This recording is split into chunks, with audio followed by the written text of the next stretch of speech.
Hello friends, कल जब मैंने आपसे अपना टाइम टेबल शेयर किया कि हाँ हम इस प्रकार से समय निकालते हुए तैयारी कर सकते हैं, तो बहुत सी फ्रेंड्स का कहना है कि मैम हम सुबह उठ नहीं पाती हैं। हम सुबह जल्दी उठना चाहती हैं कि हाँ हमारा भी एक रूटीन हो, हम सुबह जल्दी उठें और इस तरीके से मैनेज करते हुए समय निकालें, लेकिन ये सुबह हमसे उठा नहीं जाता। और जब हम उठती हैं तो एक गिल्टीनेस फील होता है कि अरे आज भी हम जल्दी नहीं उठ पाए, और साथ ही साथ अपना एक शेड्यूल जो हम फॉलो करना चाहते थे वो हमसे फॉलो नहीं होता, काम आगे पीछे चलते रहते हैं और हम प्रॉपरली जो तैयारी करना चाहते हैं उस हिसाब से तैयारी नहीं कर पाते हैं। तो कैसे हम सुबह जल्दी उठें, साथ ही साथ अपना जो भी रूटीन हम बनाते हैं उसे बहुत अच्छे से फॉलो करते हुए हम आगे बढ़ पाएं, तो इस बारे में भी हमसे थोड़ी चर्चा कीजिएगा। तो मैं आपको एकदम सटीक वो बिंदु बताने वाली हूँ जिससे मैंने ये 4 बजे उठने वाली आदत बनाई है, और कैसे आप भी इस आदत को बना सकते हैं उस पर आप एक बार गौर जरूर करें। स्टूडेंट्स, हम चाहते तो हैं कि हम सुबह 4 बजे उठ जाएं, लेकिन जब सुबह 4 बजे जब अलार्म बजता है तो हमारा मन कहता है कि इसे बंद करके कुछ देर और सोया जाए। अरे क्या हो गया अगर आज मैंने पढ़ाई नहीं की, कल से करूंगी, या फिर कुछ भी। उस समय ऐसे ऐसे विचार हमारे मस्तिष्क में आते हैं और हम हमारे मन की बात मानते हुए उस आलस में ऐसे डूब जाते हैं। और इन दिनों तो सर्दियां हैं तो और रजाई तान के सोते हैं, और सुबह जब हमें प्रॉपरली उठने का समय होता है कि माना घर के काम भी हैं, बहुत सी जिम्मेदारियां भी हैं, उस समय हम उठती हैं और अपना सारे काम स्टार्ट कर देती हैं और मन में एक गिल्टीनेस लेकर कि आज भी पढ़ाई नहीं हुई। तो हम चाहे तो सुबह 4 बजे उठ सकते हैं। पहला काम हमें ये करना है, बिना सोचे समझे आपका जो अलार्म है जिसे आप भरती हैं उसकी आवाज आपके कानों में दूर से आए, इसके लिए आप अपने अलार्म को अपने तकिए के पास ना रखते हुए, अपने पिलो के पास ना रखते हुए कहाँ रखेंगी, अपने से थोड़ी दूरी पर। कि अगर आपने अभी अभी न्यूली सोचा है कि मुझे सुबह जल्दी उठना है, तो ये पहला काम आप जरूर करें कि अपने अलार्म को आप थोड़ी दूरी पर रखें। कि यहाँ बेड है, आप यहाँ सोती हैं, तो उस अलार्म की दूरी थोड़ी होनी चाहिए ताकि आप उठें, उठ करके उसे बंद करने के लिए कुछ कदम चलें, ताकि आपकी जो अवेयरनेस है वो वापस आए कि हाँ मुझे उठना है। आप आलस वाला जो अपना मोड है ना उसे ऑन ना कर पाए, और इजीली वहां तक जब चल के जाएं तो अपनी जो भी आपकी थिंकिंग रही थी, जो भी आपने सुबह उठने को लेकर सोचा था, उसके प्रति आप क्या हो जाएंगी, सजग हो जाएंगी। दूसरा, आपको लग सकता है कि एक फनी सा पॉइंट है, लेकिन ये पॉइंट हमारे लिए बहुत जरूरी है कि अगर आप रात को सोने का बस अब समय है, आप बेड पर जाने ही वाली हैं, आप अच्छे से पानी पिए। यहाँ 1-1.5 गिलास जितना भी आपका मन कर रहा है, आप 1 गिलास के समथिंग पानी जरूर पिए। इससे ये होगा कि जब आपका सुबह अलार्म बजेगा, ठीक है, तो आपको नींद जैसे उड़ने वाली वापस लेने की सोचोगे कि चलो अब सो ही जाते हैं, उस समय आपको वॉशरूम जाने का बहुत तेज फील होगा कि हाँ चलो मुझे अब तो वॉशरूम जाके आना ही पड़ेगा। हाँ ये फनी मोमेंट है, लेकिन ये मोमेंट भी हमारी इस काम में मदद जरूर कर सकता है कि आप उस प्रेशर को कंट्रोल नहीं कर सकते और आपको उठना ही पड़ता है। और आप इस बहाने जब बाहर की ओर आएंगे तो आपको रियलाइज होगा, अरे यार जो काम सोचा था वो तो करना ही बनता है कि हाँ मुझे अब पढ़ने बैठ ही जाना चाहिए। तो आपके ये 2 काम बहुत अच्छे से मदद कर सकते हैं। तीसरा, हमारे मन की भी इच्छा होनी चाहिए कि हम रियल में अपने लक्ष्य के प्रति समर्पित हैं या नहीं हैं, हम रियल में आगे बढ़ना चाहते हैं या नहीं चाहते हैं, ये भी बेहद जरूरी है। अदरवाइज 4 बजे उठते बहुत से लोग हैं, फिर भी पढ़ना बैठना मुश्किल हो जाता है, और बैठ भी गए तो ध्यान लगाना मुश्किल हो जाता है।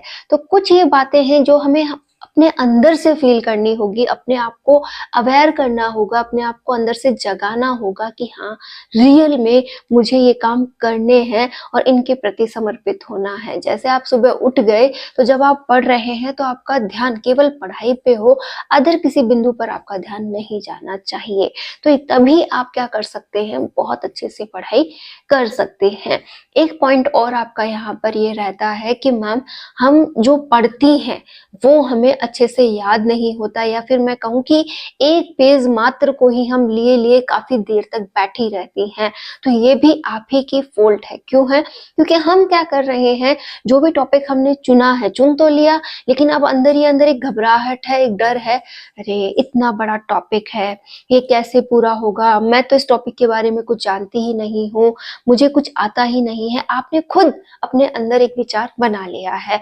आप सोचती हैं कोई इजी सा टॉपिक मिल जाए जिसे मैं बस 5 मिनट में कर लूं, वो ले लेती हूँ, और आप उन टॉपिक्स को एक साथ इकट्ठा करती जाती हैं, और जो रियल में किसी भी काम के नहीं है या फिर बहुत जल्दी हो सकते हैं, जिनको हम बाद में भी कर सकते हैं, उन्हें आप लेकर धीरे धीरे चलती रहती हैं और सोचती हैं कि मेरी पढ़ाई तो बहुत शानदार चल रही है। ऐसा बिल्कुल ना करें, ये भी एक गलत तरीका है पढ़ने का। आपको अपने डर से ऊपर उठना होगा, और जो भी टॉपिक वाकई में इम्पोर्टेंट है, चाहे वो आपके लिए टफ हो, चाहे आपको पसंद ना हो, आप रियल में उस टॉपिक को लें और उसको अपने मन से समर्पित होते हुए पढ़ना स्टार्ट करें कि हाँ मैं कर लूंगी और ये बहुत इजी है, देखना ये आज ही हो जाएगा। आप उस टॉपिक को कंप्लीटली एक बार पढ़ के देखें, एक पेज पे ना टिक जाएं कि ये एक पेज है, इसी को समझो तो आगे बढ़ो। आप एक बार उस सभी पॉइंट्स जितने भी उसमें ऐड हैं, उन्हें एक बार सरसरा स्पीड से एक बार पढ़ के देखिए, फिर उसे माइंड में रिकॉल कीजिए कि अभी मैंने क्या पढ़ा था। आपको लगेगा कि हाँ कुछ समझ में आ रहा है। फिर दूसरी जब आप उसकी रीडिंग करते हैं तो प्रॉपरली अंडरलाइन करते हुए जो भी इंपॉर्टेंट पॉइंट्स हैं उन्हें रिवाइज करते हुए बहुत अच्छे से उसकी तैयारी कीजिए, तभी जाकर हम उस टॉपिक पर पकड़ बना पाते हैं। और यकीनन जिन टॉपिक से आप भाग रहे हैं वो भी आप ही के पीछे भागते हैं, और एग्जाम में भी आप कह सकते हैं कि उन्हीं से क्वेश्चन आने की संभावना भी हमें खुद को पता है होती है, और उसी से हम भागते रहते हैं, और होती क्या है, आ भी जाते हैं। तो आप कृपया ये जो गलती है उसे ना दोहराएं। आज से जिन टॉपिक्स को आप चाहते हैं कि ये मेरी पसंद के नहीं है, उन्हें मुझे छोड़ना है, आज से थोड़ा थोड़ा उन्हें भी समय देना स्टार्ट करें। बहुत अच्छे से आप उसे मैनेज करते हुए तैयारी कर लेंगे। एक और पॉइंट जो आप लोगों ने लिखा है कि हम जब तैयारी करते हैं तो हमारे छोटे बच्चे हमें तैयारी नहीं करने देते हैं, या फिर मैं सुबह जल्दी उठती हूँ तो बच्चे साथ में उठ जाते हैं। तो देखिए, बच्चे जो साथ में उठ जाते हैं तो ये बहुत सी महिलाओं के साथ है। आप इस प्रॉब्लम को अकेले फेस नहीं कर रहे हैं। जैसे मैं अपनी बात करूं तो जब मेरे बच्चे छोटे थे तो वो भी इसी प्रकार साथ में उठ जाते थे। अब नहीं उठते हैं, लेकिन पहले उठ जाते थे। तो मैं कुछ इस प्रकार से मैनेज करती थी, जैसे ये एक रूम है जहां पर मैं पढ़ने के लिए आती हूँ, तो पहले कई बार यहाँ आती थी, कई बार अपने रूम में ही मैं पढ़ना स्टार्ट कर देती थी। तो मैं इस प्रकार से रहती थी कि बेड पे ही मुझे बैठना पड़ेगा, हम कुछ नहीं कर सकते उसमें। बेड पे बैठ के इस प्रकार यहाँ पर बेबी जो मेरा है वो सोता था, और मैं उसके पास ही बैठकर पढ़ना स्टार्ट कर देती थी। और जैसे जैसे उसके जागने का समय होता है, वो जाग जाता, तो वहीं पर उसके साथ लेटकर उसे सुलाना, या फिर उसको अगर वो खेलने के मूड में है तो वहीं पर कुछ खेलने के लिए देना, और उसके छोटे छोटे काम करते हुए ही अपनी पढ़ाई को मैं कंटिन्यू करती रहती थी। और कोशिश ये रहती थी कि वो भी इंगेज रहे और मैं भी अपना कर सकूं। और आप में से बहुत सी फ्रेंड कहेंगी कि मैम उन्हें तो खेलने के लिए हमारी ही बुक्स चाहिए, जो हम पढ़ते रहते हैं वो उसी को लेते रहते हैं। तो मैंने इसका भी तोड़ लगाया था कि मेरी जो पढ़ने की बुक होती थी उस पर एक बड़ी सी, जैसे ये एक बुक है, जैसे बच्चों की बुक है, तो मैं अपनी बुक को उस बुक के नीचे रखती थी। तो बच्चों को क्या है, ये उनकी डेकोरेटेड बुक देखते ही वो लेने की कोशिश भी करते, तो वो यही लेते थे।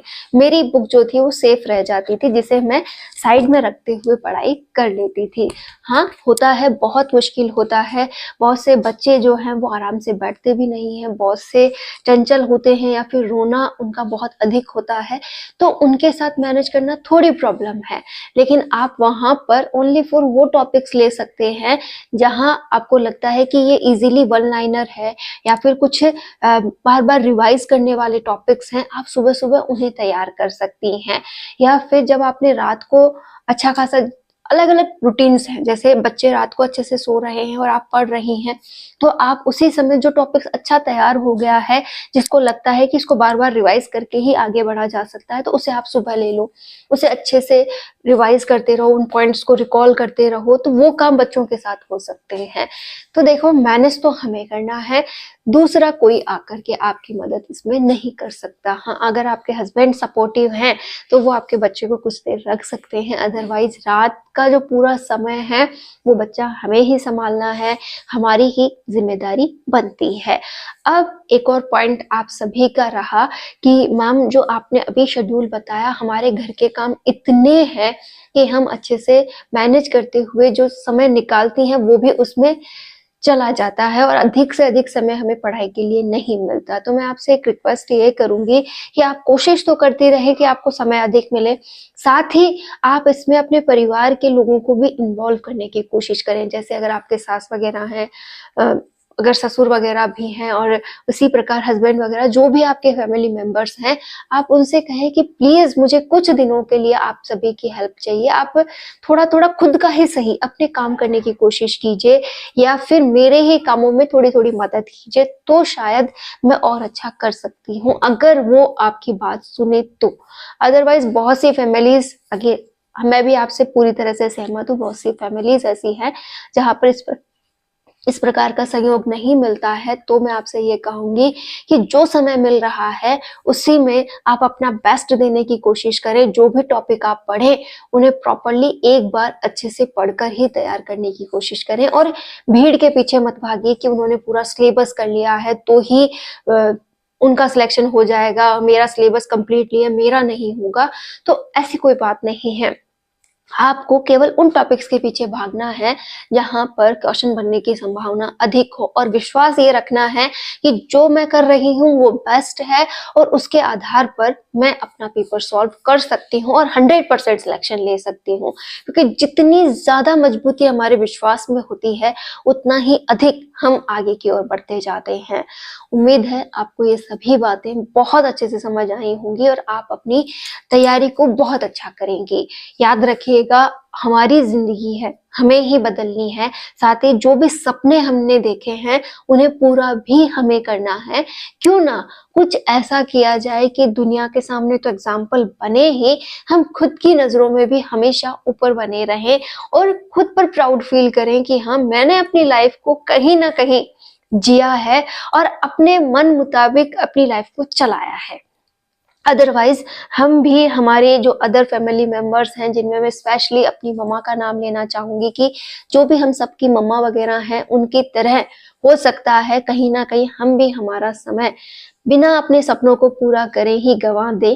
तो ऐसा हम बिल्कुल नहीं करेंगे। सपने हम अपने भी पूरे करेंगे, अपने से जुड़े हुए लोगों के भी पूरे करेंगे, और अपने लिए हमेशा तत्पर खड़े रहेंगे। याद रखिए, आलस हमें नहीं करना है, जितना हो सके हमेशा अपने आप को एक्टिव रखना है, चाहे आप तैयारी कर भी रही हैं तो भी, और अगर आप तैयारी नहीं कर रही हैं तो भी आपको एक्टिव हमेशा रहना चाहिए। अगर आप घर में ही रहती हैं, घर के काम ही संभालती हैं, फिर भी एक्टिवनेस के साथ सभी काम संभालिए। जो भी समय आपका बचता है उसमें कुछ एक्स्ट्रा करने की कोशिश कीजिए, लेकिन रुकिए मत, आलसी बिल्कुल मत बनिए। All the best.